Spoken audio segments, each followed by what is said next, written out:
¿qué tal? Soy Karen Santamaría y un privilegio, como cada semana, poder compartir este espacio televisivo con todos ustedes. Vamos a ver nuestra cartelera de la semana.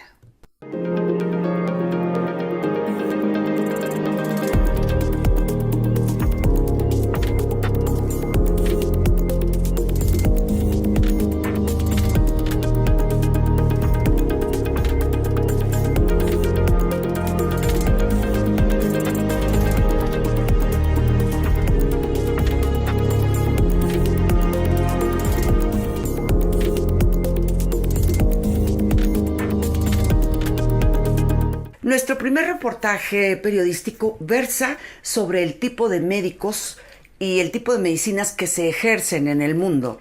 Usted y yo seguramente tratamos con médicos alópatas. Habrá quien prefiera un osteópata o también habrá quien se incline de alguna forma por los métodos alternativos o naturistas u homeópatas. Así que para poder diferenciar un poco entre los diferentes tipos de ejercicio de la medicina, pues nos hemos ido a Estados Unidos, concretamente al estado de Texas, a un lugar que se llama Burrell School. Es una escuela de osteopatía y nos han atendido fenomenalmente. Agradezco públicamente todas las atenciones que nos han prestado. Nos ha impresionado mucho las instalaciones y más nos ha impresionado cómo nos han explicado la diferencia entre los ejercicios de la medicina que tanto a usted como a mí nos interesa. Adelante con Burrell en Estados Unidos.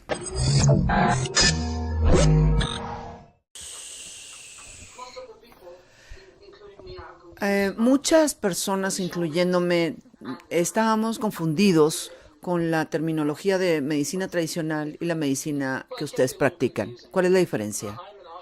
Bueno, sí, puede ser un poco confuso. Yo soy un médico osteopático y rector de este colegio osteópata. La mayoría de las veces cuando ve doctores en los Estados Unidos, no puede saber al verlos que es un médico osteópata y que es un médico alópata o tradicional. Mi título es un médico osteópata, pero por ejemplo soy anestesiólogo cardíaco pediatra. Después de que terminé mi carrera en la Universidad de Medicina de Kansas, fui a la Universidad de Yale, hice mi residencia y especialidad en anestesiología y anestesiología cardíaca. Así que profesionalmente fui entrenado para proporcionar anestesia a infantes y niños que van a tener cirugía de corazón abierto, pero también soy un médico osteópata. En Estados Unidos hay dos clases de doctores, los tradicionales y los osteópatas. La diferencia es que los médicos osteópatas tienen una filosofía diferente de cuidar a las personas. Creemos que una persona está compuesta de un cuerpo, mente y espíritu, y que todo en el cuerpo de una persona está interrelacionado, entonces no puedes tratar un dedo quebrado sin considerar las otras partes del cuerpo que están involucradas. Creemos que el cuerpo es su mejor doctor. Por ejemplo, si tengo dolor de espalda, no debería de tomar medicamentos, debería de perder peso. Nuestro cuerpo fue diseñado para ser sano. El trabajo del médico osteópata es asociarse con los pacientes para que tengan una mejor vida. Nuestros estudiantes y nuestros médicos aprenden y practican terapias especializadas para alinear los músculos y el esqueleto, porque los huesos, los músculos y la piel son partes del cuerpo. Cuando tratas una parte, afecta a otra parte. Así que nuestras filosofías difieren, pero a veces cuando nos ven en la práctica nos vemos igual que los médicos tradicionales. ¿Y cómo crees que se percibe en América Latina? Yo soy un médico alopático, para empezar. Lo que aquí en Estados Unidos sería un doctor MD. Los médicos osteopáticos en Estados Unidos tienen las iniciales DO. Entonces yo vengo del otro mundo, del mundo de los doctores mejor conocidos. En los Estados Unidos, la medicina osteopática tiene muchísimos años y se practica de la misma manera en que se practica la medicina alopática. Cuando tú vas a un hospital, cuando vas a una clínica, tú podrás ver el nombre del doctor y las iniciales al final de su nombre diferentes, pero su práctica va a ser igual. Eso aquí en Estados Unidos. En el resto del mundo es diferente. para Latinoamérica, no tenemos médicos osteopáticos. No existe esa carrera en nuestros países. Entonces no entendemos qué es un médico osteopático. ¿Por qué estoy yo aquí? Uno, la filosofía que tiene la medicina osteopática, pero particularmente la misión que tiene esta escuela, es lo que me llamó la atención. La misión es del Colegio Burrell o la Facultad Burrell para Medicina Osteopática es para la gente y el futuro, for the people and the future, así, en los dos idiomas. Y eso es exactamente lo que yo he tratado de hacer toda mi vida. Los médicos estamos aquí para la gente. Nuestro trabajo es para la gente, no es para nosotros. Y si una institución tiene esa misión, no hay mejor forma de hacerlo. Si vas con un médico osteópata para el dolor de espalda, te va a examinar, va a determinar el problema del dolor, cómo estás experimentando el dolor y cómo te está afectando a tu vida diaria. Y ese médico te va a ayudar a manejar el dolor y puede ser algunas veces con medicamentos, aunque raras veces, y algunas veces por medio de cirugía, aunque rara vez, o por técnicas de manipulación osteópata donde te tocan y te mueven los músculos y los huesos de la espalda para evitar medicamentos o la cirugía. El médico osteópata entiende todos esos procesos y ayudan a los pacientes para elegir y decidir la mejor terapia a seguir. A veces parece ser medicina alternativa o no tradicional y a veces muy tradicional. Todo depende del individuo y de la sociedad que haya entre el individuo y el médico para manejar de alguna forma el dolor de espalda. Por ejemplo, y frecuentemente la medicina no tradicional, el ejercicio, el estiramiento, la manipulación y también la pérdida de peso tienen más sentido que ir al quirófano. Y la percepción que si se tiene el dolor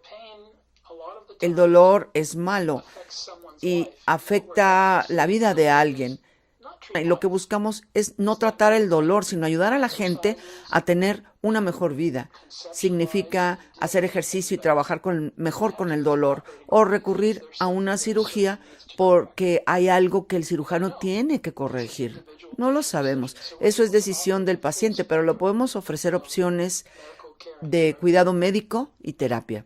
En los Estados Unidos, su enfoque, su manera de acercarse a sus pacientes es muy parecido a lo que tenemos en Latinoamérica. En Latinoamérica, como médico, trabajas no solamente con el paciente. Generalmente cuando tienes un paciente, viene con la esposa, viene con la mamá, viene con el hijo para que estén contigo.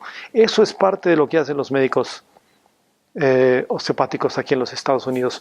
Ven el entorno del paciente, ven su familia, ven cómo está el ambiente en el que se desarrollan para poder enfocarse mejor. Entonces lo que yo he estado haciendo es explicándole cuáles son esas diferencias y que las diferencias no son en la manera de practicar la medicina, sino cómo llevarla a cabo, cómo relacionarse con el paciente. Hace rato me comentabas que teníamos, digamos, 3 tipos de médicos. Me gustaría que hiciéramos énfasis en eso. En México, por ejemplo, tenemos el médico alópata, que son los médicos normales que se reciben de la mayoría de las universidades. Entonces, en México tenemos también los médicos homeopáticos. Los médicos homeopáticos en México, ¿cómo se entrenan? ¿Cómo se educan? Tienen las mismas características, las mismas clases, las mismas prácticas que el médico normal, que el médico alópata, pero además aprenden a manejar a sus pacientes, a recetar la medicina de esa manera. Y la tercera medicina sería la medicina osteopática, en donde tenemos las mismas enseñanzas, las mismas prácticas, pero además tienen 200 horas de práctica de lo que son las prácticas manipulativas osteopáticas. Entonces, tanto los homeópatas como los osteópatas son médicos normales con ese extra de educación, ese extra de capacitación para manejar más allá de lo que hacemos los médicos normales. En muchos de nuestros países de Latinoamérica tenemos acupunturistas y hay acupunturistas que solamente estudiaron acupuntura, pero hay médicos que practican la acupuntura como una especialización. Lo nuestro, lo que estamos enseñando en esta escuela, es médicos normales que además tienen ese plus, ese extra, en donde aprenden a hacer esa manipulación. ¿Qué podemos hacer los periodistas para ayudar a la gente a que comprenda mejor el concepto de su medicina? Creo que la mejor manera es que piensen que nosotros somos tus médicos locales, que somos tus médicos en la comunidad. No tenemos evidencia para probar, pero sé que están realizando estudios que los médicos osteópatas pueden ser más empáticos, pueden tener una conexión humanística más cercana con sus pacientes que los médicos tradicionales, porque los MT son buenas personas, no están evitando tener una conexión humanística para usar nuestras manos, para ayudar a diagnosticar partes del cuerpo, hablando con la gente, escuchar el corazón y los pulmones, tocamos el cuerpo, sentimos la estructura del cuerpo y eso desde el primer año. Así que nuestros graduados no tienen miedo a hablar con la gente, tocar a la gente, y eso lleva a una mejor conexión humanística, y lo mejor es que nuestros médicos son más empáticos, no porque sean mejores seres humanos, sino por el entrenamiento que han tenido, y eso rompe las barreras. Muchas de las veces que vas con un médico tradicional, lo ves sentado detrás de un escritorio, trabajando en su computador, escribiendo, capturando la información. Quiero pensar que nuestros médicos no hacen eso, que tocan el hombro del paciente y le dicen, hola, ¿cómo te sientes hoy? ¿Qué puedo hacer por ti? Es el trato personal que rompe las barreras médico-paciente. Nos asociamos con el paciente. ¿Qué es la homeopatía? Samuel Hahnemann es el padre de la homeopatía. Fue un médico alemán que nació en 1755. En esta época, la medicina se basaba en las sangrías y en las purgas, métodos muy poco eficaces que decepcionaron su vocación de médico. Esto le llevó a estudiar otras vías y experimentar el principio de curación por los semejantes de Hipócrates, al que llamó homeopatía. Pero, ¿qué es la homeopatía? Es una medicina que fortalece el organismo estimulando su capacidad de curación. Cura sin causar efectos secundarios. Trata a cada persona de manera individualizada, partiendo del principio de que lo semejante se cura por lo semejante. Cuando una persona tiene un hinchazón como la que produce una picadura de abeja, al tomar el veneno de abeja diluido, se curará. Los medicamentos homeopáticos se preparan mediante diluciones y agitaciones progresivas en frascos separados. A esto se le llama ultradiluciones. Se coge una sustancia concreta y se diluye una gota de esta sustancia junto a 99 gotas de agua y alcohol en un frasco cerrado. Se agita y se repite el proceso en otro frasco cerrado, y así sucesivamente. En este proceso, que se realiza desde hace 200 años, es ahora cuando la física cuántica demuestra que se producen nanoburbujas donde queda registrada la información del medicamento. Al seguir este riguroso proceso con una agitación concreta en frascos cerrados, se mantiene la información. Evidentemente, si no se siguiera este proceso adecuadamente, no quedaría rastro de la sustancia y sería inefectivo. El Premio Nobel de Medicina 2008 Luc Montagnier publicó en 2009 un artículo en la revista Interdisciplinary Science en el que demostraba que las ultradiluciones tienen efecto. Estos estudios corroboran la experiencia de miles de médicos, veterinarios y farmacéuticos que llevaban 200 años curando a personas, animales y plantas. La homeopatía se usa en más de 80 países y hay más de 300 millones de pacientes que la utilizan. En el resto de Europa está totalmente aceptada e incluso integrada dentro del sistema sanitario público de países como Francia, Alemania, Austria o Suiza. Su estudio es muy común en decenas de universidades europeas e incluso en el resto del mundo.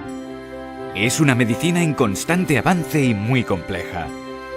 Los médicos homeópatas son licenciados en medicina y como médicos estarán a favor de dar el tratamiento más eficaz para sus pacientes.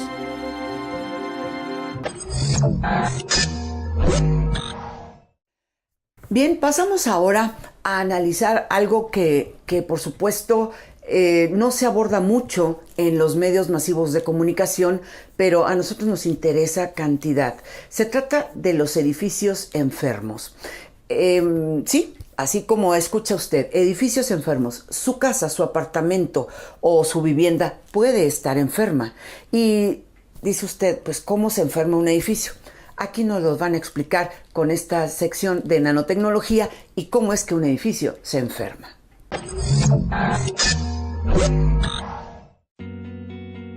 La nanotecnología puede hacer muchas cosas en nuestras vidas. Por ejemplo, puede ayudarnos a purificar el aire, puede ayudarnos a purificar el agua, puede ayudarnos a partir del medio ambiente a captar la humedad para que nosotros podamos recolectar el agua.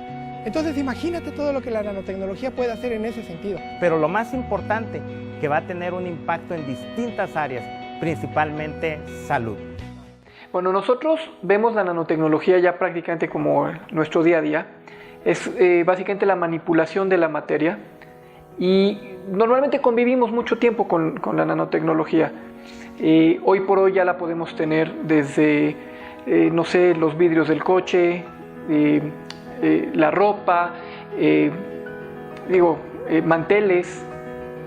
Con la nanotecnología tenemos una garantía de 10 años, ¿no? Entonces la decisión fue, oye, bueno, pues si me están garantizando que durante 10 años, ¿no? Yo no voy a tener que pintar el edificio porque se va a mantener en las condiciones en las que está, pues es una matemática simple y dice, ¿sabes qué? Ok, hoy voy a invertir dinero y a lo largo de 10 años, pues ya nada más será pues, algún retoque o, ¿no? Pero cosas menores y no el pintar todo el edificio, ¿no? Y adicionalmente al ahorro económico que tenemos, viene la parte de ahorro de mano de obra.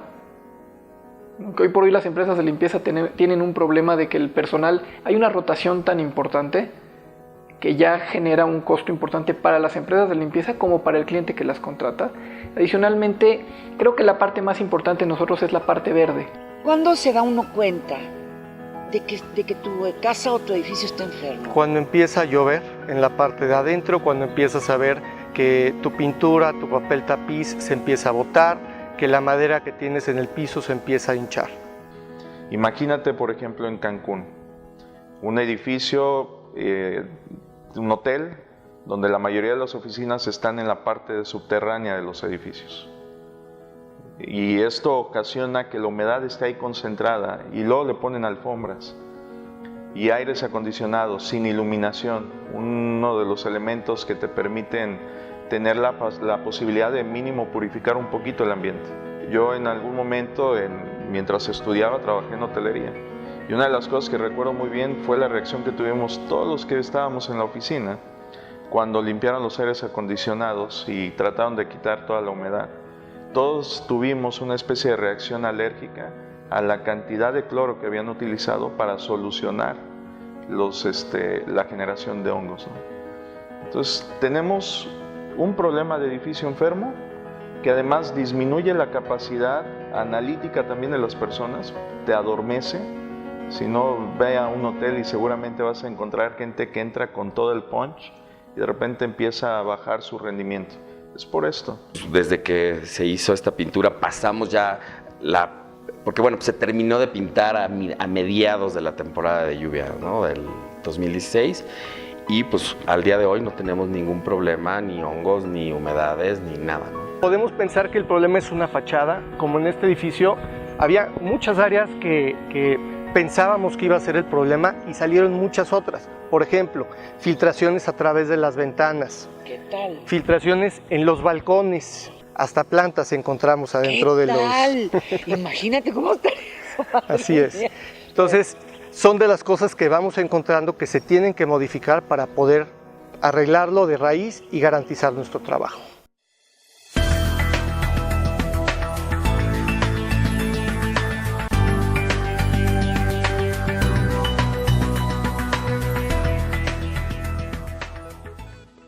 Si miramos a nuestro alrededor podemos observar que estamos rodeados de múltiples superficies. Las paredes, las mesas, la encimera de nuestra cocina, el suelo. Pero estas superficies, tal y como las conocemos, están a punto de sufrir una revolución sin precedentes. Las superficies corrientes pueden convertirse en superficies inteligentes gracias a las investigaciones que se están llevando a cabo en el campo de la nanotecnología, de forma que los materiales que nos rodean tendrán propiedades hasta ahora impensables. En el Instituto de Nanociencia de Aragón trabajan para hacer realidad este tipo de avances en los materiales. Concretamente, sus investigaciones se centran en la producción de recubrimientos con propiedades especiales como la repulsión al agua o al fuego, la capacidad de eliminar bacterias o la capacidad antiestática. Para ello, el equipo en el que trabaja la doctora Silvia Irusta utiliza la técnica del electrohilado. Parte de nuestro trabajo de investigación consiste en el agregado de nanomateriales a matrices poliméricas. De esa manera se obtiene un material, un producto con propiedades muy superiores a las del polímero de partida. Dependiendo de las nanopartículas agregadas se pueden conseguir recubrimientos con propiedades especiales, como por ejemplo las superficies antiestáticas, que conducen la electricidad de manera que evitan la producción de chispas y por tanto de accidentes y daños causados por la electricidad. Las superficies bactericidas, capaces de eliminar bacterias. Otra de las propiedades que estamos investigando serían las propiedades conductoras en polímeros como el policarbonato, donde utilizamos nanohilos de plata para hacer pasar la electricidad de un lado al otro y conferirle a nuestro recubrimiento propiedades antiestáticas. Incluso superficies ignífugas que impiden la propagación del fuego. Su potencial de aplicación es muy amplio, desde la industria de la protección y seguridad hasta la de la construcción. Una de las líneas de investigación en la que más avances han obtenido es la de dotar a las superficies de hidrofobicidad o capacidad de repeler el agua. El ambicioso objetivo será el de crear superficies capaces de limpiarse solas. Además, si formamos estos materiales en forma de nanohilos mediante el electrohilado, podemos lograr recubrimiento de superficies con propiedades hidrófobas, es decir, que repelan el agua. Una de las aplicaciones con mayor potencial de futuro consiste en la creación de recubrimientos con propiedades anticorrosión. Estos recubrimientos poliméricos no solo son capaces de aislar y proteger de la corrosión, sino que pueden incluso autorrepararse en caso de producirse una grieta en su superficie, únicamente aplicando calor sobre ella. Están elaborados con materiales con memoria de forma y sus principales beneficiarios serán las industrias aeronáutica y automovilística. Las posibilidades que nos ofrece la investigación realizada en nanotecnología son muy variadas y esto va a suponer un cambio fundamental en los materiales como hoy los conocemos.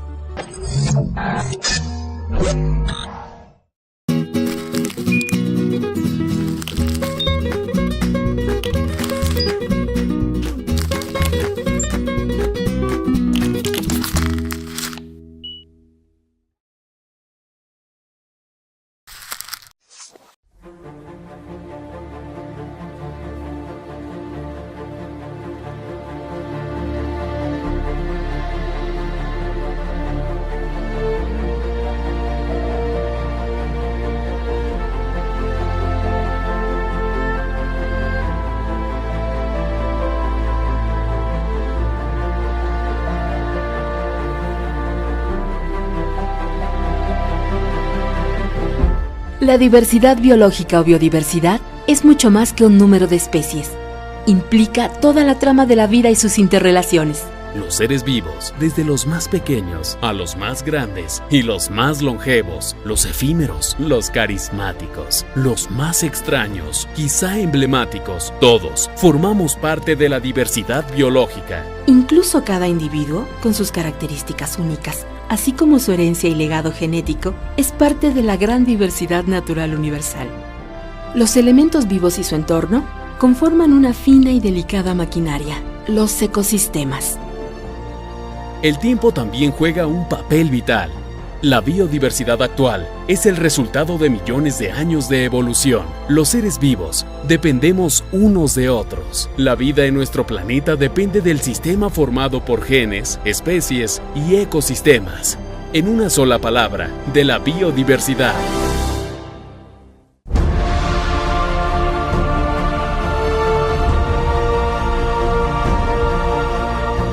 De ella, los seres humanos obtenemos diversos bienes y servicios. Los ríos y lagos nos proporcionan agua. Mares, bosques y selvas generan el oxígeno atmosférico. La biodiversidad también nos provee de alimentos y de medicinas. La humanidad no puede prosperar sin las materias primas provenientes de la naturaleza. Las comunidades urbanas demandan cada día más recursos naturales de zonas lejanas. Los ecosistemas saludables mitigan los impactos negativos del cambio climático. Algunos constituyen una barrera contra desastres naturales. Nos resguardan de inundaciones y huracanes. Hacen posible el bienestar humano. Sin embargo, hoy nuestro mundo atraviesa una crisis ambiental debido a la pérdida de biodiversidad por 5 causas principales: degradación, fragmentación y pérdida de ecosistemas. Sobreexplotación. Contaminación. Cambio climático. Introducción de especies exóticas invasoras. ¿Qué podemos hacer? A grandes rasgos, 3 cosas. 1. Conservar la diversidad biológica. 2. Utilizar los componentes de la biodiversidad sustentablemente. 3. Distribuir de manera justa y equitativa los beneficios que se deriven de la utilización de los recursos genéticos. Estos son los objetivos primordiales que las naciones del mundo han acordado a través del Convenio sobre Diversidad Biológica, CDB. Desde 1992 a la fecha, este convenio ha reunido a sus países parte en 12 reuniones, conocidas como reuniones de la Conferencia de las Partes o COP. Un número importante de países trabaja para el cumplimiento de esos objetivos a nivel mundial, que bien pueden ser los más importantes, la prueba y reto más severos para el siglo XXI. En diciembre de 2016, México será sede de la 13ª reunión de la Conferencia de las Partes del Convenio sobre Diversidad Biológica COP13 y las reuniones de sus protocolos de Cartagena sobre bioseguridad y de Nagoya sobre acceso a recursos genéticos. Durante la COP13 se revisarán los avances en la implementación del Plan Estratégico 2011-2020 y en el cumplimiento de sus metas de Aichi, cuyo objetivo es vivir en armonía con la naturaleza. El tema propuesto por México para la COP13 es Integrando la biodiversidad para el bienestar, mismo que plantea que para asegurar nuestro bienestar en el largo plazo, los sectores productivos, en especial el agrícola, el forestal, el pesquero y el turístico, deben integrar en sus políticas públicas a la conservación y uso sustentable de la biodiversidad. El éxito en el cumplimiento de los objetivos del CDB depende de los esfuerzos concertados de todos los países. El futuro de la biodiversidad dependerá de las decisiones y acciones de los millones de personas que habitamos el planeta. Un mejor futuro sí es posible si aplicamos los acuerdos y medidas que propone el CDB. Solo así podremos construir una nueva relación armónica y sustentable entre la humanidad y la naturaleza.